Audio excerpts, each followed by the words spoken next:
네, 안녕하세요, 여러분. 아이쿠준 기술사입니다. 저는 2024년 소방기술사 학교를 목표로 오늘도 한 발 한 발 1년 3개월째 나아가고 있습니다. 오늘은 지난번 자격증 1편에 이어 이번에는 자격증 10개 따는 비법 2단계에 대해서 한번 말씀을 드려보려고 합니다. 지금 2022년, 2021년 기준으로 했을 때 자격증을 국가기술 자격증, 저희가 말하는 기능사, 기사, 기술사 시험을 포함하는 자격증을 말하는데요. 응시자가 매년 증가하고 있습니다. 물론 2020년에는 코로나로 인한 특수 상황으로 응시자가 좀 감소했지만 2019년에 비해 거의 220만 명이나 증가를 했습니다. 약 20년 대비로 보면 20%나 증가한 것이죠. 저는 이렇게 생각합니다. 자격증을 점점 준비하는 사람이 많아지고 있다는 건 지금의 생활이 점점 삶이 팍팍해졌다라고 저는 생각합니다. 아무래도 사람들이 돈이 충분하고 그리고 먹고 살만할 때는 좀 노는 것, 좀 그러니까 사치에 좀 집중을 하지만 좀 삶이 힘들어진다 하면 이제 난 뭐 먹고 살지 이런 생각으로부터 자격증을 취득하려고 합니다. 저 또한 그랬고요. 그래서 이렇게 자격증을 많이 보는 사람들이 늘어나는 것도 좋지만 또 어찌 보면 경쟁자가 많아지는 것이기 때문에 이게 과연 좋은 현상이라 할 수 있을지는 저도 잘 판단이 잘 서진 않습니다. 네. 아무튼 저는 그래서 2016년부터 지난번에 말씀드렸듯 자격증을 약 10개 정도 취득했습니다. 자격증 10개 취득했습니다. 그래서 연도별로 한번 보시면 2016년에는 2개, 2018년에는 1개, 2019년에는 4개, 2021년에는 3개, 그리고 작년 2022년에는 1개를 취득했습니다. 이렇게 그래서 제가 꾸준하게 어떻게 이렇게 할 수 있었는지 지난번에는 공부 방법을 설명을 드렸고 오늘은 어떤 계획이나 목표를 세우는 2단계에 대해서 말씀을 드리겠습니다. 첫 번째, 나에게 맞는 목표, 계획을 세우자. 이게 무슨 뜻이냐 하면 이 국가기술 자격증에는 단계가 있습니다. 기능사부터 시작해서 기술사까지 있습니다. 그 사이에는 기능장, 기사, 산업기사가 있습니다. 크게는 5단계로 나눠지는 것이죠. 그런데 자, 아무리 기술사가 가장 좋은 자격증인 거는 누가 말해도 팩트입니다. 그런데 무조건 기술사 제일 좋으니까 기술사 붙었다. 이게 과연 맞을까요? 이제 갓 고등학교를 졸업해서 취업을 한 사람에게 너 기술사 붙었다. 이게 과연 좋은 선택일까요?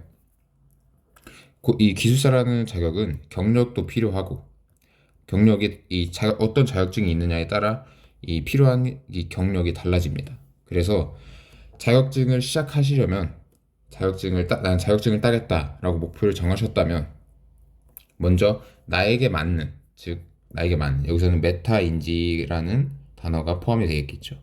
나에게 맞는 자격증을 선택을 하셔야 됩니다. 이제 어느 정도 직장 경력도 있으신 분, 거기다가 기사 자격증까지 있다면 이분은 기사 자격증을 계속 공부를 하시거나 혹은 기술사를 도전해 보시는 게 맞습니다. 또 다른 경우도 있겠죠. 아까 말씀드렸던 고등학교를 바로 졸업하고 취업하신 분께는 조금 더 경력을 2년 정도 쌓고 산업기사를 준비하거나 아니면 바로 기능사를 준비하는 방법도 있습니다. 쉽게 말해서 나한테 맞는입니다. 나한테 맞는이 제일 중요합니다. 기술사가 아무리 좋다고는 하지만 나의 수준에 맞는 자격증부터 하나 단계를 넘어가야지 무조건 난 기술사부터 딸 거야. 이렇게 하다가는 포기할 확률이 매우 높습니다.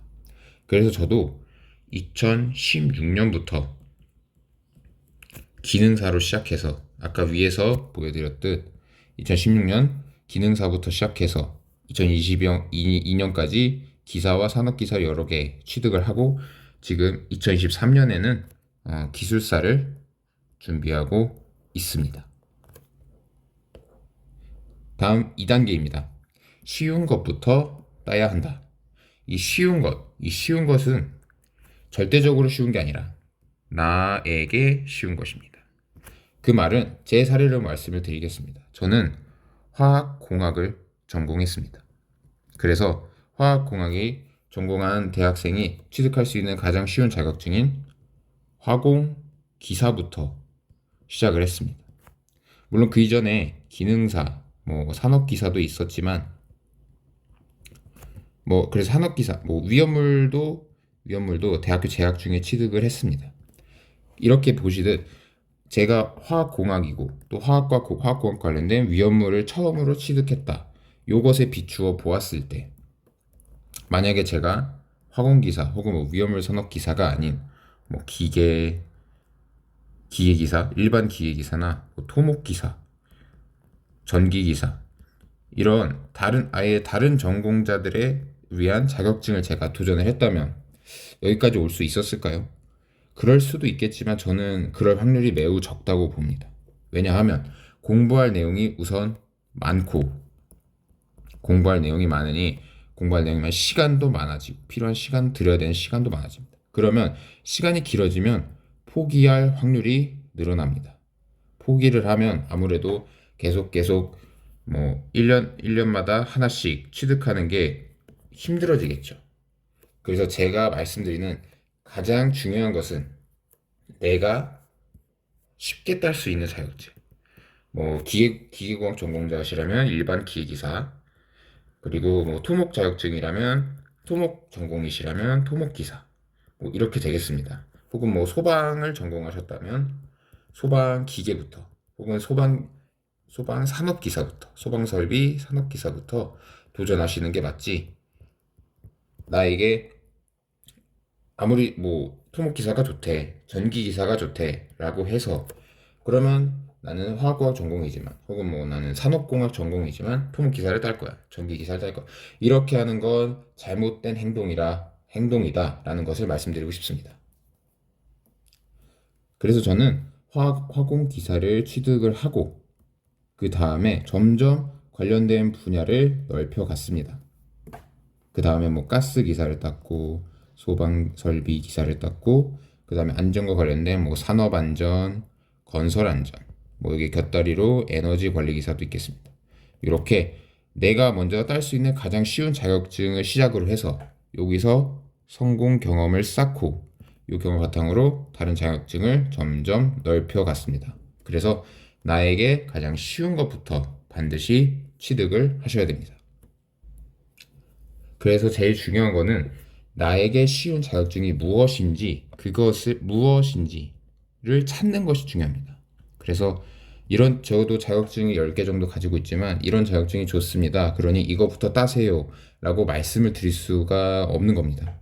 나에게 가장 맞는 자격증, 나에게 가장 쉬운 자격증은 본인이 가장 잘 알기 때문입니다.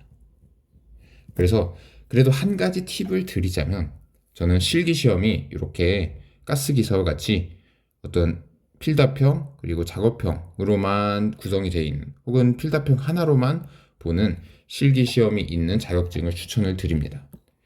대표적으로 화학류 관리기사는 이렇게 실기시험 작업형에 이런 마크와 어떤 등급이 있습니다. 이런 것은 실습이 필요한 자격증, 즉 실기시험에서 실습이 필요하기 때문에 그 실습을 연습을 해야 됩니다. 근데 그 연습하기가 매우 까다롭습니다. 어떤 연구실에서 일하시거나 혹은 대학생이어서 학교 연구실을 쓸 수 있다, 이런 상황이 되어야 좀 준비를 해볼 수 있기 때문에 일반 직장을 다니시는 분이라면 이런 자격증을 좀 준비하기가 어렵습니다. 그래서 준비하기 어려우니까 합격과도 거리가 좀 멀어지고 자격증을 계속 꾸준히 취득을 해야 되는데 그런 목표와 멀어지게 되는 것이죠. 그래서 자격증을 고르실 때 나에게 맞는 전공도 불전공 혹은 내가 잘 아는 분야인 것도 매우 중요하지만 저는 한 가지 팁을 드리자면 이 실기시험이 그냥 문제 푸는 자격증, 가스기사도 있고 그리고 소방설비기사도 있고 산업안전, 종류가 많습니다. 산업안전, 건설안전, 에너지관리기사, 공조냉동 기계기사 여러 가지가 있으니 나에게 맞는 자격증인과 더불어 실기시험이 문제 푸는 자격증인 것을 선택하시길 바라겠습니다. 네, 이상으로 자격증 10개 따는 비법 2단계에 대해서 말씀을 드렸습니다. 이 자격증을 딴다고 해서 뭐 나의 미래가 뭐 드라마틱하게 달라진다, 뭐 그러지는 않습니다. 저도 10개를 취득했지만 뭐 그런 자부심 같은 건 있지만 뭐 제 인생이 막 크게 달라지거나 한 것 같지는 않습니다. 그래도 이렇게 하나하나 한 발 한 발 나아가면서 저는 그래서 이제 기술사를 할 수 있겠다라는 자신감을 얻었고 지금도 기술사 공부를 지속하고 있습니다. 그러니 여러분들도 쉬운 것부터 나에게 맞는 자격증이 무엇인지, 그리고 나는 어떤 뭐 기사인지 기능사인지 산업기사인지부터 시작해야 할지를 정하시면 분명 여러분들도 저처럼 10개 혹은 20개 그 이상도 취득하실 수 있으실 거라 생각합니다. 이상으로 아이쿠준 기술사였습니다. 좋아요와 구독 부탁드리겠습니다. 감사합니다.